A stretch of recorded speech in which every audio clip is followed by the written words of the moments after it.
Good evening and welcome to NTD News. I'm Stephanie Cox. Here are today's top stories. The Taliban are not allowing charter flights to depart Afghanistan. They say some passengers do not have the proper documents, and the Secretary of State promises to make sure these flights can leave. The nation's largest remaining Confederate statue is removed.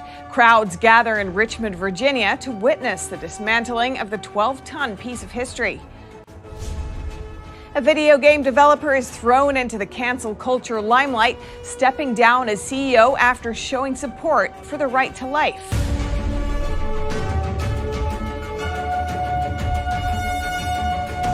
The Biden administration is moving to oust Trump appointees from the boards of U.S. military academies. A Biden administration official sent letters to 18 people named to the boards of visitors for military academies. They were asked to resign by 6 p.m. tonight, otherwise be terminated. Sean Spicer, Russell Vogt, Kellyanne Conway, and others got letters.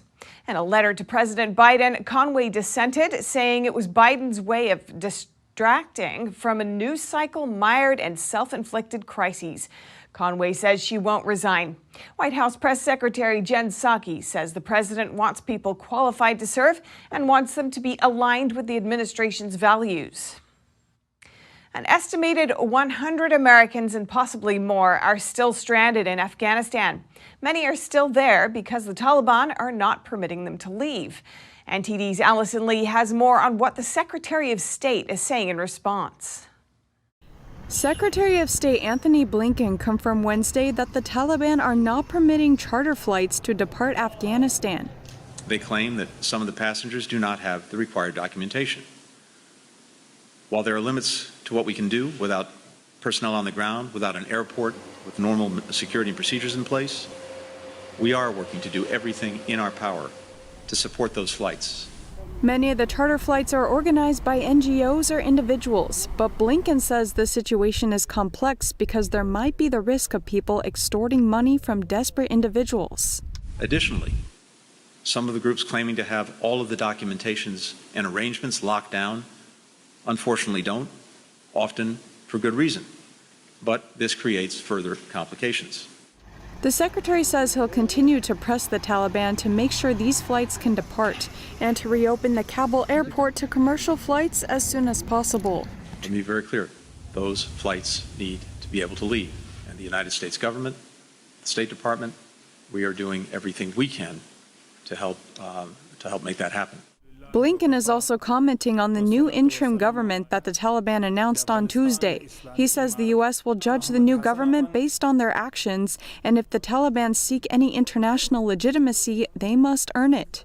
We're assessing the announcement, but despite professing that a new government would be inclusive, the announced list of names consists exclusively of individuals who are members of the Taliban or their close associates, and no women. The secretary also quotes a figure from the United Nations that around 50% of the people in Afghanistan need humanitarian assistance, and he says the U.S. is committed to continue providing it. Allison Lee, NTD News. Staten Island artist Scott Lebedo paid tribute to the 13 troops who recently died near the airport in Afghanistan. Lebedo says he's paying homage to the servicemen and women who helped give him the greatest gift of all time, the opportunity to be an artist. NTD's Jason Perry attended the event.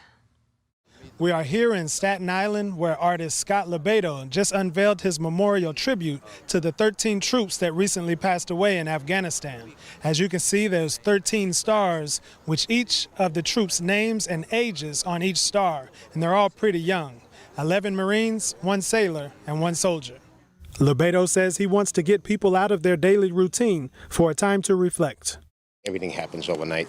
Everything changes by the minute, with social media, whether it's, a hurricane, the Yankees won, or whatever it is. We just keep rolling and we forget. We have a bad habit of forgetting. And I know it's been about 2 weeks now, and it's already starting to, people aren't really remembering about the sacrifices that these guys made. The artist used gold stars to represent the families that are suffering and show that they have to deal with the pains of war as well. Of course, empty pair of gold boots for each one, and their names. And I was just going to put the names on, and I said, no, wait, I have to put the ages on, the youth. Anthony D'Odessa and his wife came to see the memorial tribute. Their son is in the Marines, and he was at the airport in Afghanistan when the 13 troops were killed in the suicide bombing. He's in Kuwait now, waiting to return home. Anthony said his wife had just sent their son a picture of the memorial. It's 1 o'clock in the morning there, so we'll see if he answers. Lebedo has this message for his fellow Americans. To those of you out there who suck up to milk and honey like I do, just pay it forward. Pay attention and remember the reason why we have this milk and honey. No matter how bad things are, no matter how bad they are, they're better than anywhere else in the world because of them. Anne Marie Cangialosi, who works for the Tunnels for Towers Foundation based in Staten Island, said her CEO, Frank Siller, paid off the mortgage of the fallen Marine Riley McCullum. The Marine left behind a pregnant wife. And a longtime fan of Lebedo came to see the tribute as well. It's a shame that we have to come to this memorial of the 13 that were killed in Afghanistan, but this is what Scott does. He wants to let us never forget. Scott Lebedo wanted to keep this event separate from 9/11 so people could stop to remember those who gave their lives so we could enjoy these freedoms. Jason Perry, NTD News, New York. As the 20th anniversary of 9/11 approaches, New York's governor and a former mayor of New York City paid tribute to the fallen at the 9/11 memorial today. Governor Kathy Hochul announced $1 million will be allotted to make sure the tribute and light stays lit. NTD's Kevin Hogan has more on their visit. Governor Hochul and former New York City Mayor Mike Bloomberg laid bouquets of flowers at the 9/11 memorial on Wednesday. Hochul, who recently replaced Andrew Cuomo as governor, said the memorial was a labor of love by its creators and honored those affected by the tragedy 20 years ago. I wanted to come to this site for reflection, to pay tribute to those lives we lost, to thank the first responders who survived and now dealing with illnesses, and all the people of New York who showed what true grit and resiliency is all about.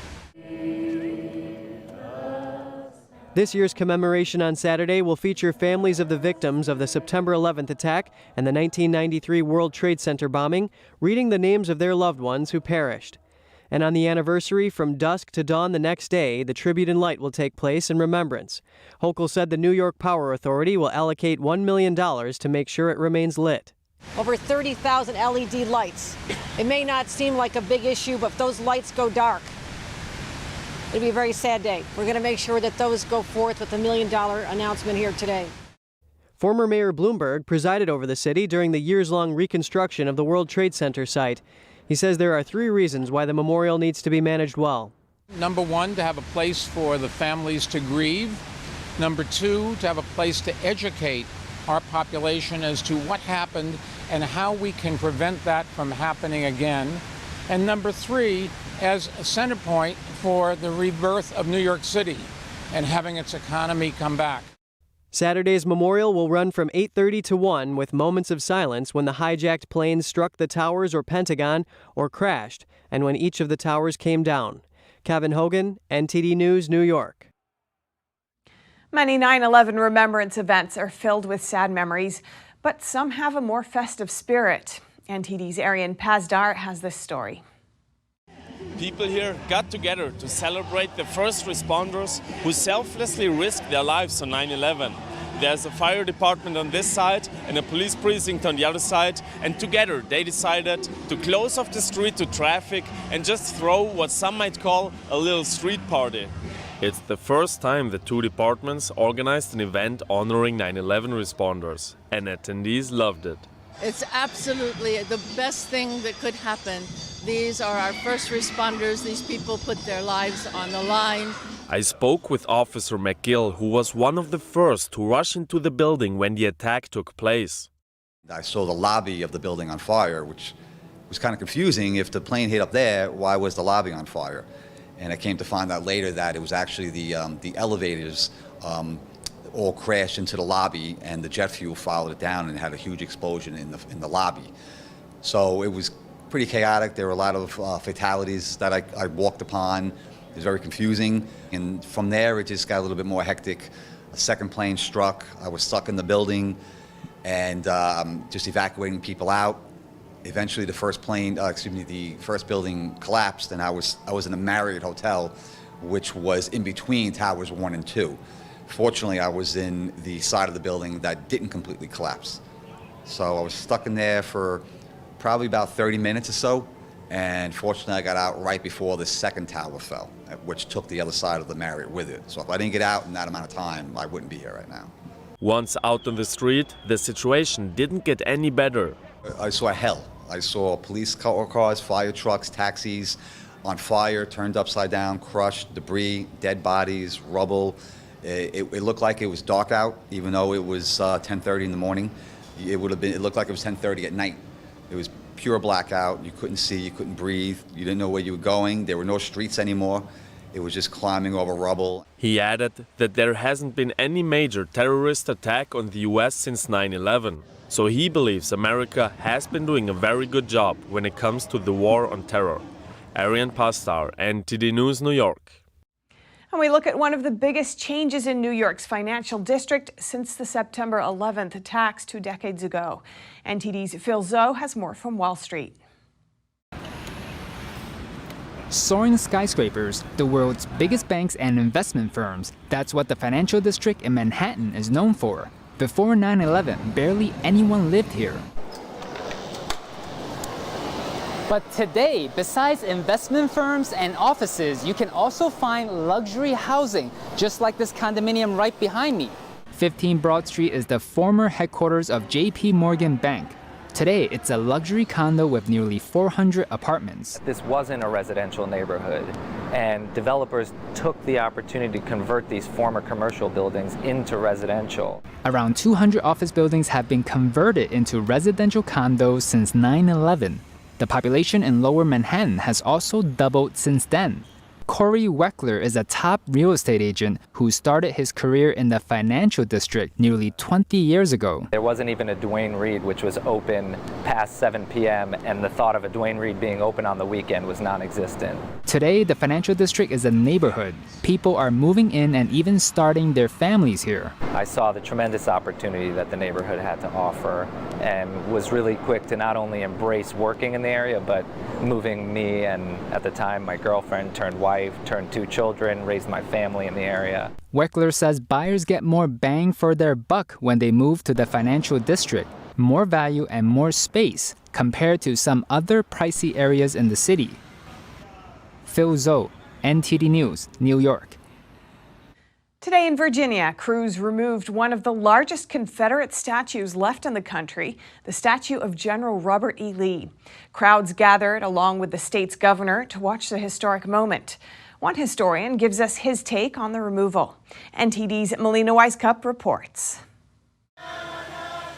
This 12-ton statue lifted from its 40-foot pedestal and hauled away.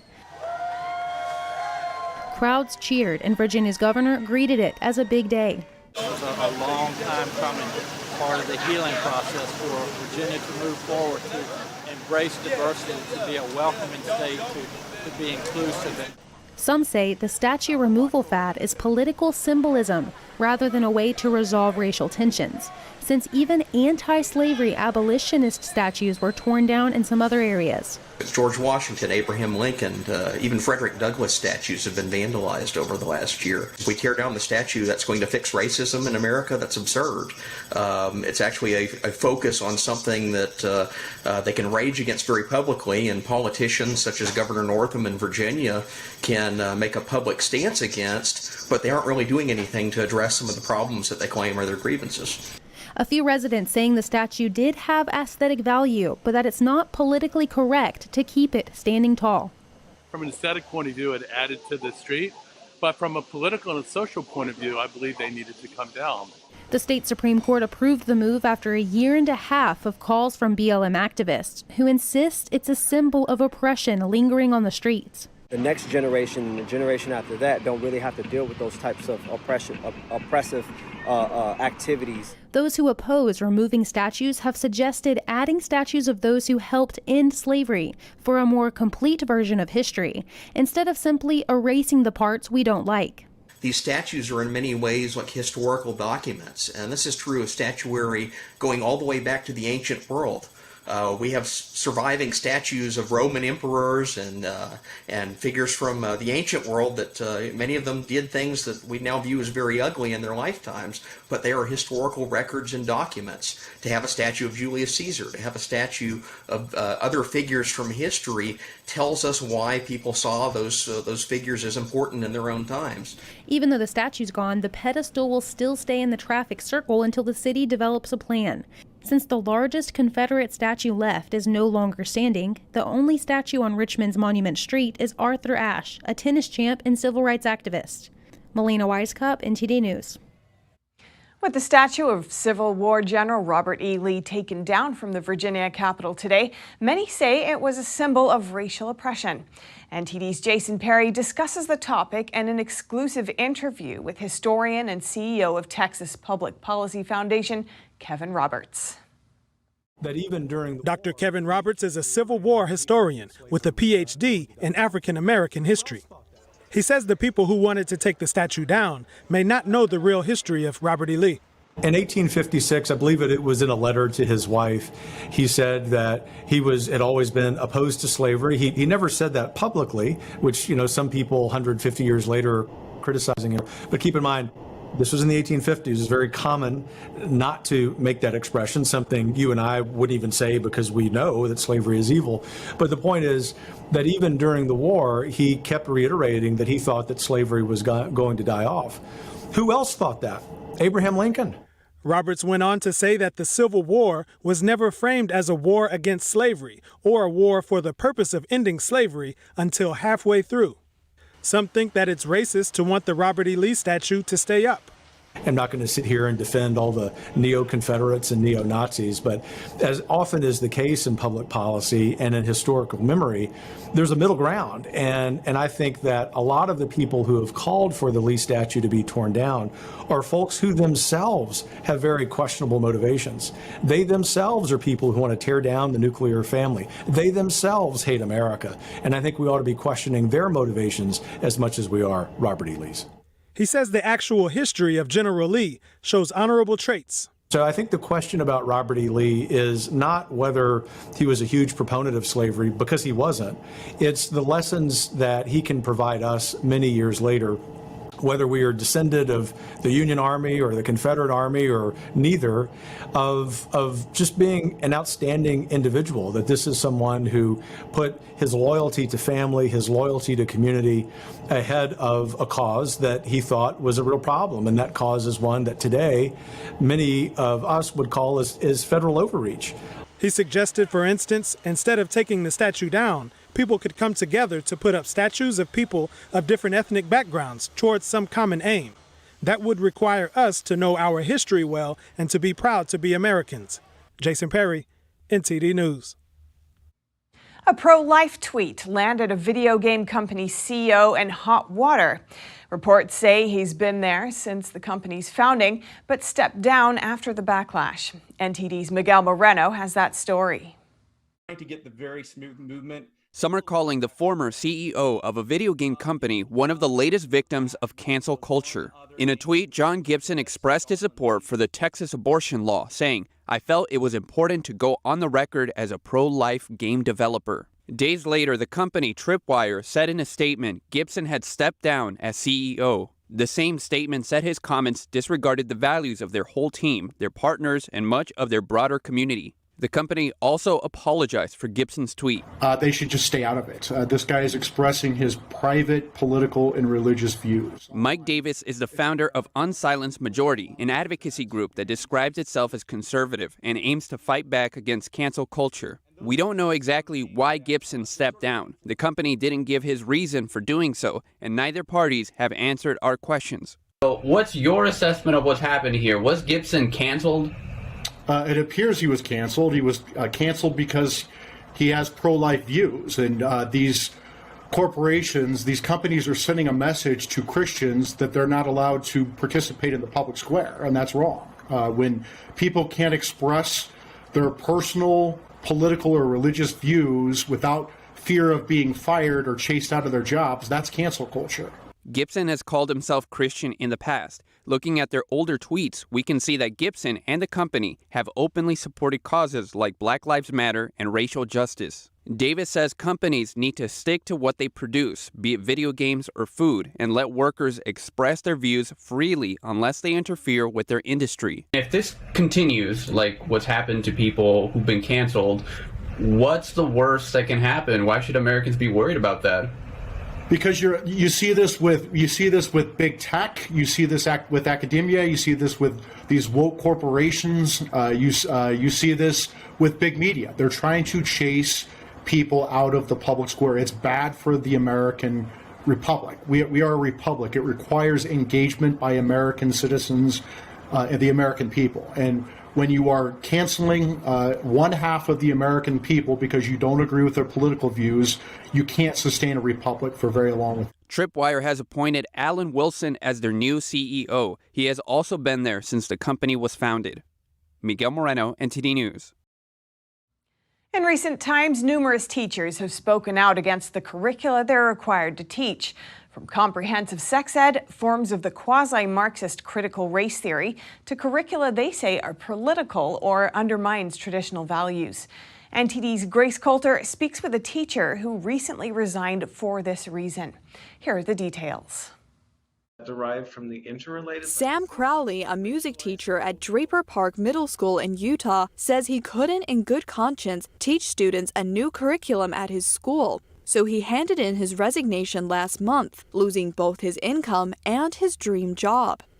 I couldn't teach curriculum that I thought was bad or harmful or would cause problems for kids and their families, and so I left.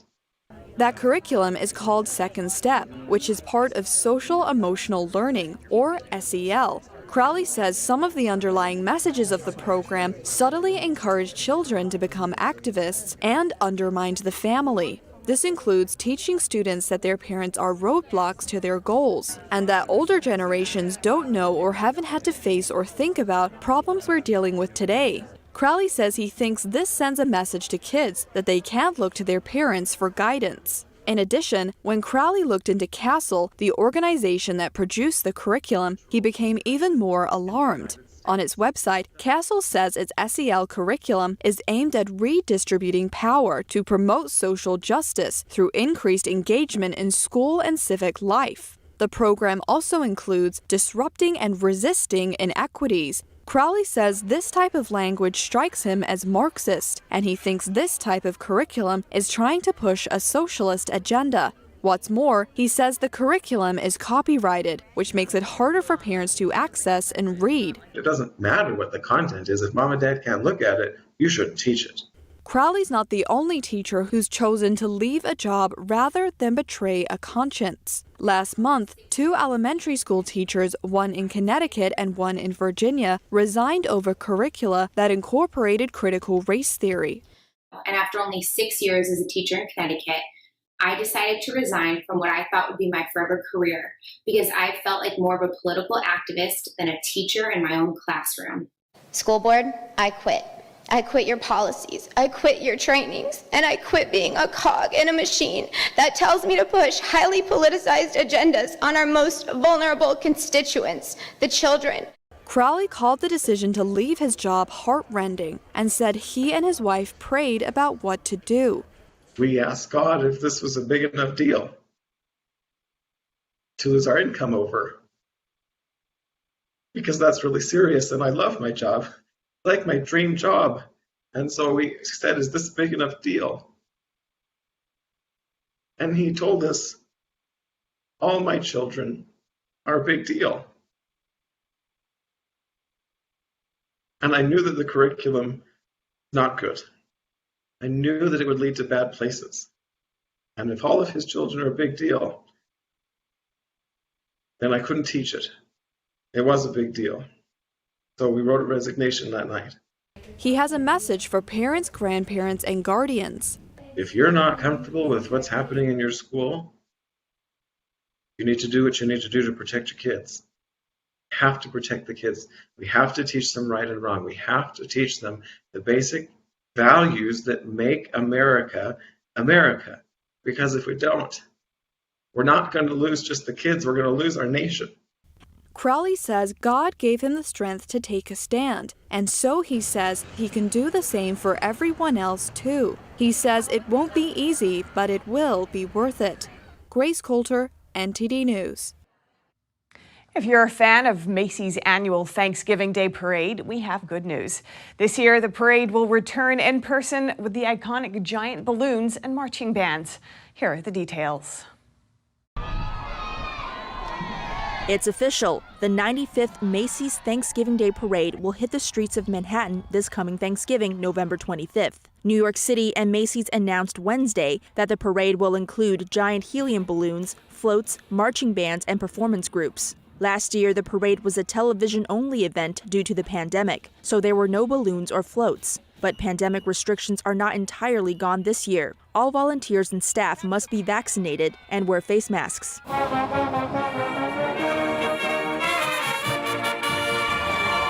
New York City Mayor Bill de Blasio says, "We are thrilled to welcome back in its full form the Macy's Thanksgiving Day Parade, a world-renowned celebration that ushers in the magic of being in New York City during the holiday season." Executive producer of the parade, Will Koss, says, "We are delighted to return this cherished holiday tradition closer to its original form as we march down the streets of New York City and into the homes of a nationwide audience." The parade will start 9 a.m. Eastern Time on Thanksgiving and continue until noon.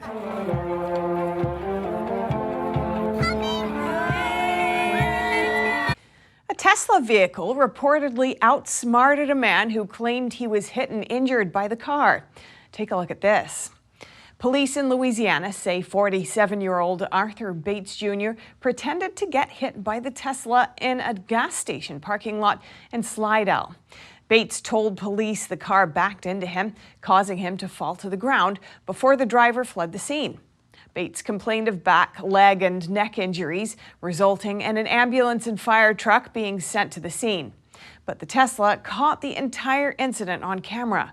Police tracked down the driver who showed them the footage, proving that Bates staged the incident. The driver told them he intentionally jumped behind his vehicle.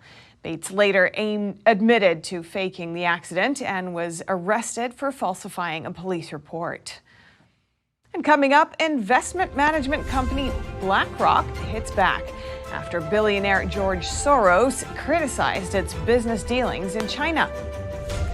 And Hong Kong police arrested 4 members of a pro-democracy group. The group usually organizes the annual rally to commemorate the 1989 Tiananmen Square massacre. That and more when we return.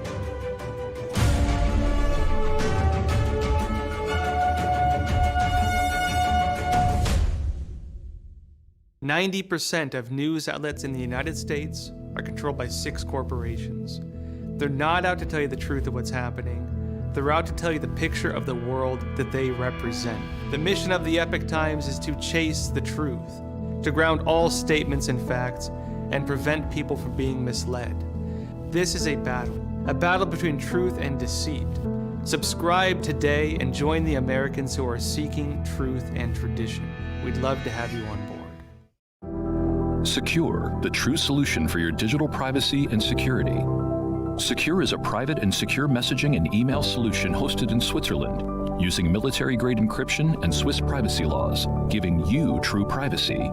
Secure is 100% private and does not collect or sell any of your personal data. Secure's Helix technology connects you securely to our Swiss servers without the need of a VPN, guaranteeing privacy and security for all your communications. Secure Messenger doesn't require your phone number or any personal data that hackers target.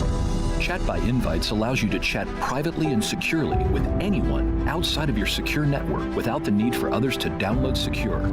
Secure Send offers you a private and secure way to email anyone outside of Secure.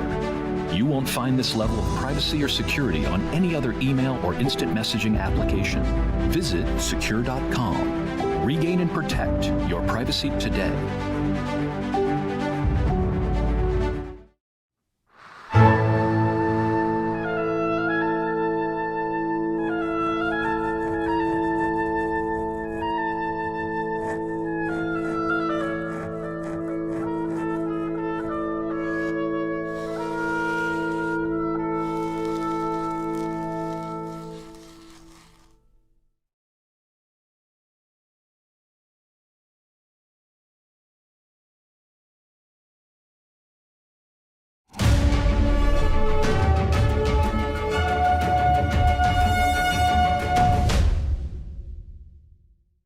The CEO of Theranos faces a fraud trial on Wednesday after multiple reschedules and delays.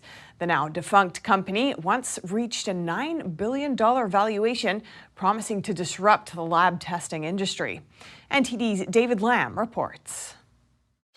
We're standing in front of the courthouse for the long-awaited trial of Elizabeth Holmes, the founder of the medical science company Theranos. She's currently being accused of defrauding millions of dollars from investors.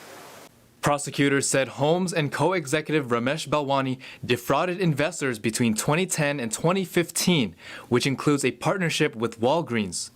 The 37-year-old has pleaded not guilty to 10 counts of wire fraud and 2 counts of conspiracy. Balwani, scheduled to be tried separately, has also pleaded not guilty. Holmes' defense lawyers began by describing her as a hardworking and naive businesswoman, but the prosecution said that Holmes was lying and cheating to gain fame.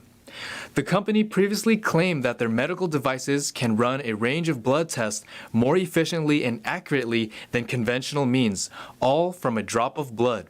In 2015, the Wall Street Journal reported that the Theranos devices were flawed and inaccurate. It set off a downward spiral for the Silicon Valley company. This trial is expected to last more than 2 months. David Lamb, NTD News, California. On Wednesday, Kamala Harris visited California to campaign for the state's current governor in the recall race. On the same day, other top Republican candidates campaigned for their own platforms. Here's NTD's Eileen Ang with more details. Kamala Harris visited California's Bay Area to support Governor Gavin Newsom in the state's recall election. I came home for one purpose. I always want to come home, but it was really important to me to come home today, to stand and speak in support of my dear friend, my long-standing friend, a great Californian leader, a great American leader, Governor Gavin Newsom. Around the Bay, other gubernatorial candidates simultaneously held campaigns. Kevin Faulconer, a former San Diego mayor, visited San Francisco to talk about his plans to tackle the problems of crime, drugs, and homelessness. I did not allow 10 encampments on the sidewalk in San Diego. Why? Because we care about people. We care about people enough not to let them live and die on our sidewalks. I'm going to take that exact same approach as governor, to give people the help and the support they need, to help them break that cycle of addiction and know how important it is to intervene. John Cox also spoke in San Francisco on Wednesday morning. He emphasized the need to support businesses and improve quality of life for Californians. Larry Elder posted a picture of himself casting his vote at a polling center on Wednesday. In an interview with CNN, former Governor Arnold Schwarzenegger commented that the current recall election resembles that of the 2003 recall election. The atmosphere is exactly the same when I ran. It's the same kind of things like where the people talk about blackouts, where people are not happy with education, where people are not happy with what's going on with the inequality in the state. Schwarzenegger says there is anger because they are out of control. He believes there are candidates with good solutions to the state's problems. Some voting centers have already been opened for early voting. People have been able to vote inside this Museum of Art since September 4th. Voters have until September 14th to cast their ballots. Eileen Ang, NTD News, California. The world's largest asset manager, BlackRock, is hitting back at one of the world's most famous investors, George Soros, after Soros criticized its business dealings in China. Soros had accused it of imperiling the security interests of America. NTD's Arlene Richards has more. BlackRock responds to George Soros's criticism regarding its massive investment initiative in China. Soros had written in the Wall Street Journal that pouring billions of dollars into China now is a tragic mistake. Soros says BlackRock imperils the national security interests of the U.S. because it's helping to prop up President Xi's regime, which is repressive at home and aggressive abroad. BlackRock responded, "The United States and China have a large and complex economic relationship." It said through our investment activities, U.S.-based asset managers and other financial institutions contribute to the economic interconnectedness of the world's two largest economies. It's based on greed and avarice, and I think there's also influence from the Communist Party inside. I think likely the Communist Party has some influence inside BlackRock and trading favors with BlackRock to give them this license to operate a whole. Emma Muehlman is an analyst at Ascend Investment Management. She says much of what BlackRock does caters to retirement plans and that China has an aging demographic. And, no one should be invested in China. They've hit the education sector, they've hit the gaming, and they're going after, now start looking like they're going to start, cracking down on healthcare. So it's just, they're going down the line of public companies. This comes as BlackRock raises around $1 billion in China, the first foreign firm to do so. In under a week, the BlackRock China New Horizon Mixed Securities Investment Fund got over 111,000 investment orders. Arlene Richards, NTD News. Hong Kong police arrested 4 members of a pro-democracy group that organizes the annual rally to commemorate those who died in the bloody 1989 Tiananmen Square massacre. 4 arrests in Hong Kong on Wednesday dealt a new blow to the city's opposition movement. Those detained are all members of the pro-democracy group that organises a yearly vigil in Hong Kong for the bloody crackdown in Tiananmen Square. The June 4th event commemorates those killed when China quashed 1989 student-led protests. Activist and barrister Chow Hang-tong was arrested along with 3 others from the Hong Kong Alliance in support of patriotic democratic movements in China. A day before her arrest, Chow spoke to reporters outside police headquarters. The more we resist, the more they will suppress you. But whether it would be better not to resist, I don't think so. If you give up and don't fight, they will not let you go. As we have seen, they have been chasing after all the disbanded groups. She had been at the headquarters to deliver a message to officers that the alliance would not provide the information they had requested. Last month, police had sent a letter to the organisation giving it until Tuesday this week to provide details of its membership, finances and activities. The letter accused the alliance of being an agent of foreign forces, adding that failure to comply with the deadline could result in a fine and 6 months in jail. Alliance leaders Albert Ho and Lee Chuk-yang are already in jail over their roles in anti-government protests that roared the city in 2019. The National Security Department said that investigations were ongoing and did not rule out further arrests. Up next, El Salvador encounters multiple issues during its historic rollout of Bitcoin as legal tender in the country. Some residents are not happy with the government's decision. And the trial begins for suspects in the November 2015 Paris attacks. ISIL terrorists killed 130 people in a series of bombings and shootings. Find out more in just a moment here on NTD News.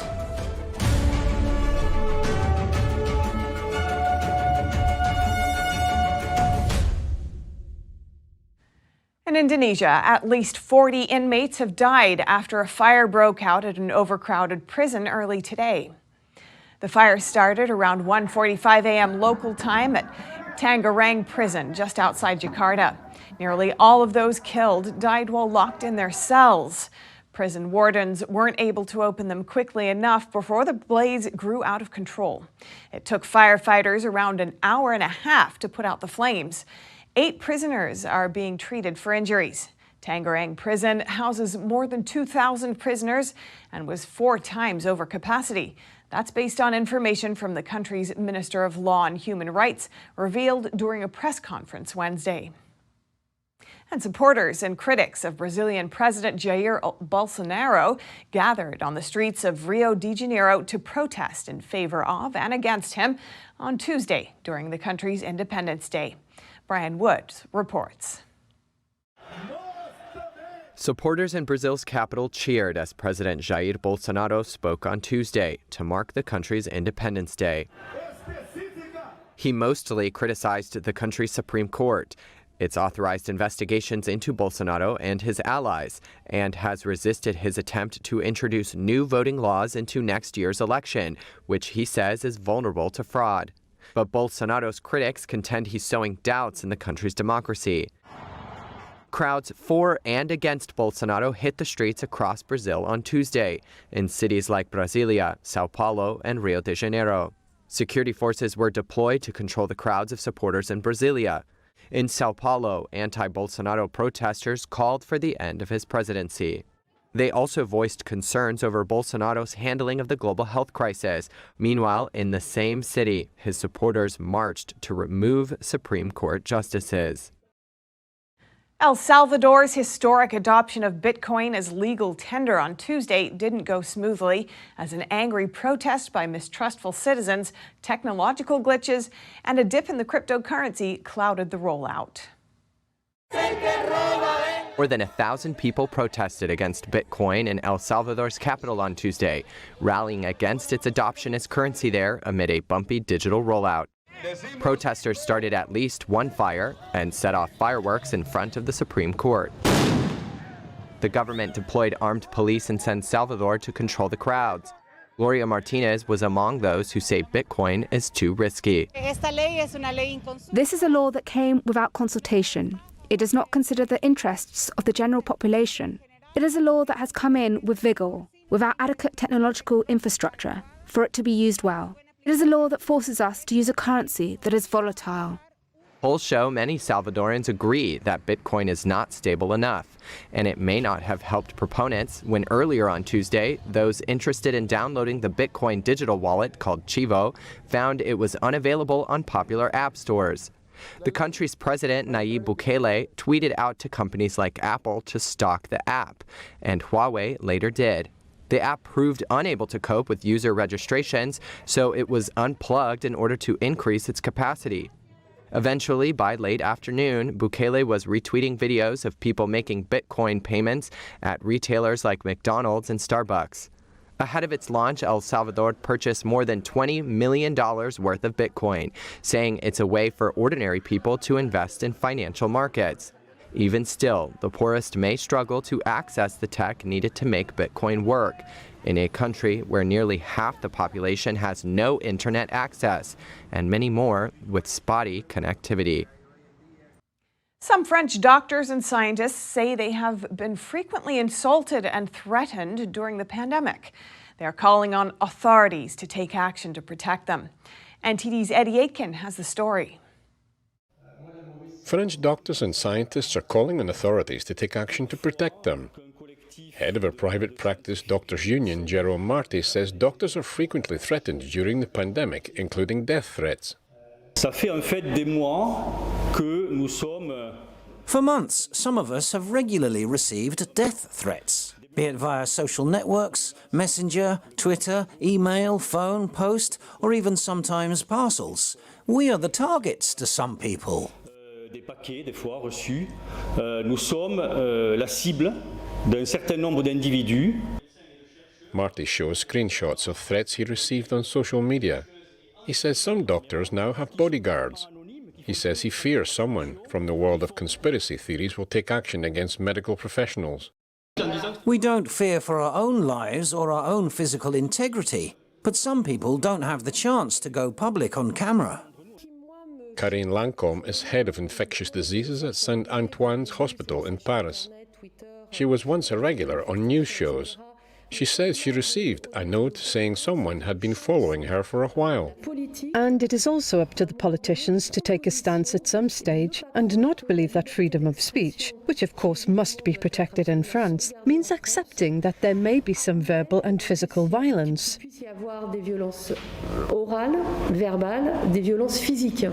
Doctors say they decided to speak out as the concerns about the threats grew recently. Eddie Aitken, NTD News. Coming up, a group of Viking reenactors bring history to life by living, fighting, cooking, and singing as Vikings did 1,000 years ago. More on that when we return.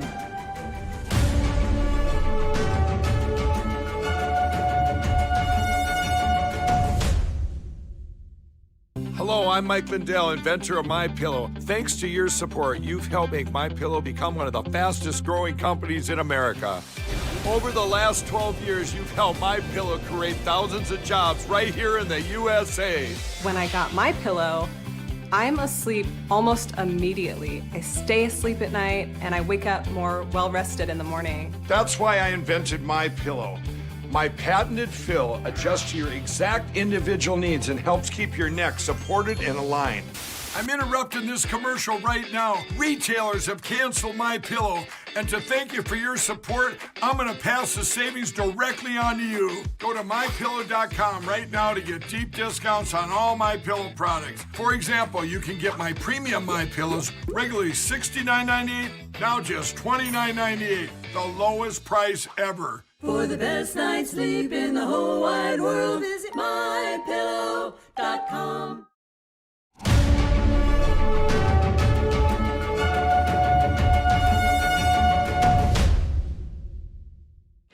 Many people like to dress up on occasion as figures from history.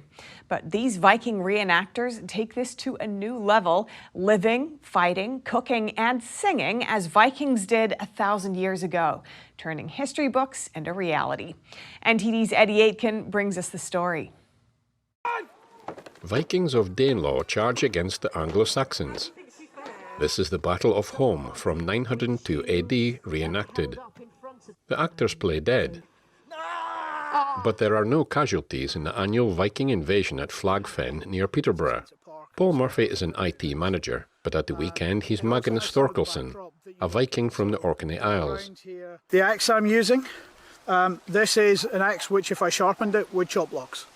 So it has the same weight, same steel construction. The edge is 3mm thick. So it's not going to cut somebody, but if you imagine if I hit you with this now, at the very least you'd be in hospital for a long time. But this could kill if you got it wrong. Murphy has been reenacting Viking scenes since university. He's had bruises and broken bones, but insists the combat games are safe if everybody is trained. The Vikings don't always get the best PR. Their association with murder and pillage is deeply ingrained in the public imagination, but there is much more to these seafaring people than battles. John Davidson demonstrates his skill with heat and hammer as he creates steel arrowheads. His portable forge can heat metal to over 2,000 degrees. People like the gung-ho fighting and the pillaging and all the things that the Vikings were renowned for. But what a lot of people don't realise is the skill and artistry in a lot of the smaller things like jewellery, rings, even mundane things which were highly decorated. Cooks are busy preparing the night's feast. Meat roasts on the fire as vegetables are chopped for a stew. All the utensils are authentically Viking. No recipes have survived, but the food Vikings ate has been guessed through archaeological examination. Gemma Parker usually sells wine, but on the other days she's a lyre-playing Anglo-Saxon maid. She is performing her version of a folk song in a Faroese dialect of Danish. There are 7 of them lie, said Raymond, yet I still stand, said Raymond again. There's so much that you can see at these events. You can see the different colours, you can smell the smells, you can smell the smoke, and you can see, but what you can't do is hear. And of course we're not all speaking Old English or variants of different dialects. So this is one way that we can think what it actually sounded like. Flagfen is one of the UK's most important Bronze Age sites, dating back 3,500 years.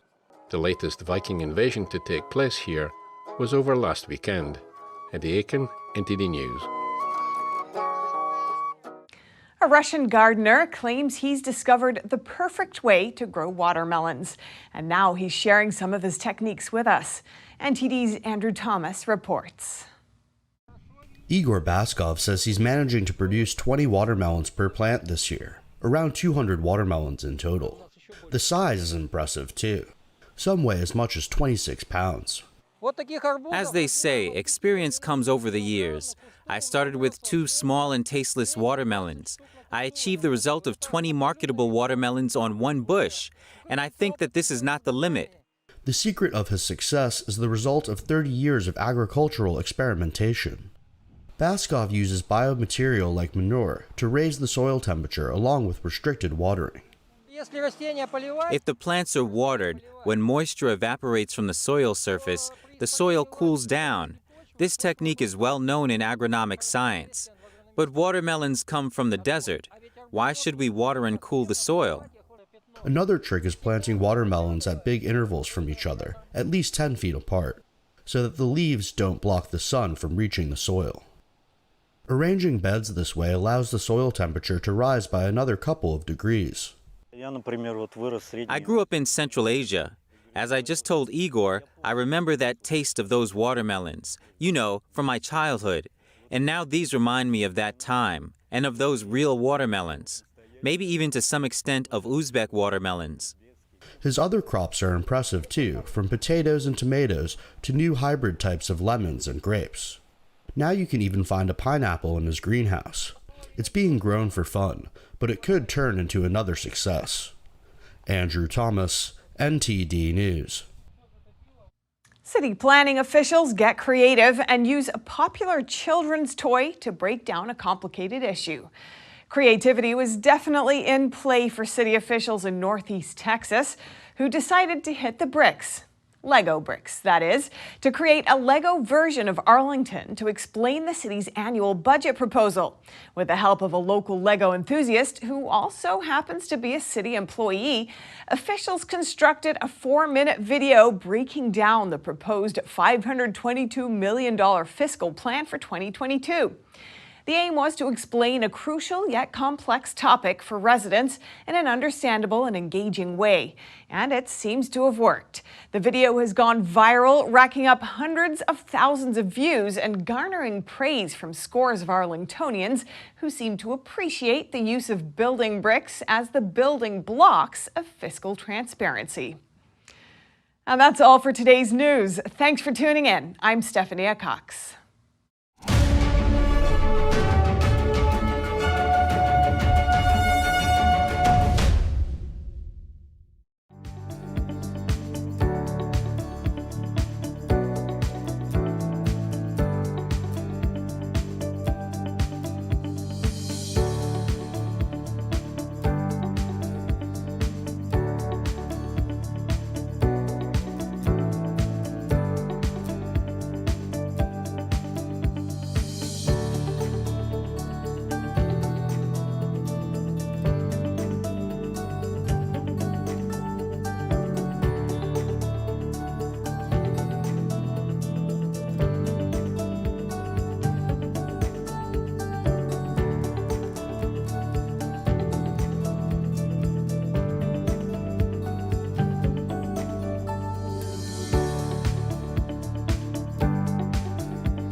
Thanks for watching us on YouTube. Don't forget to catch all of our programs on TV. NTD Evening News is on every weekday at 6:30 p.m. Find your local NTD channel at ntd.com/TV.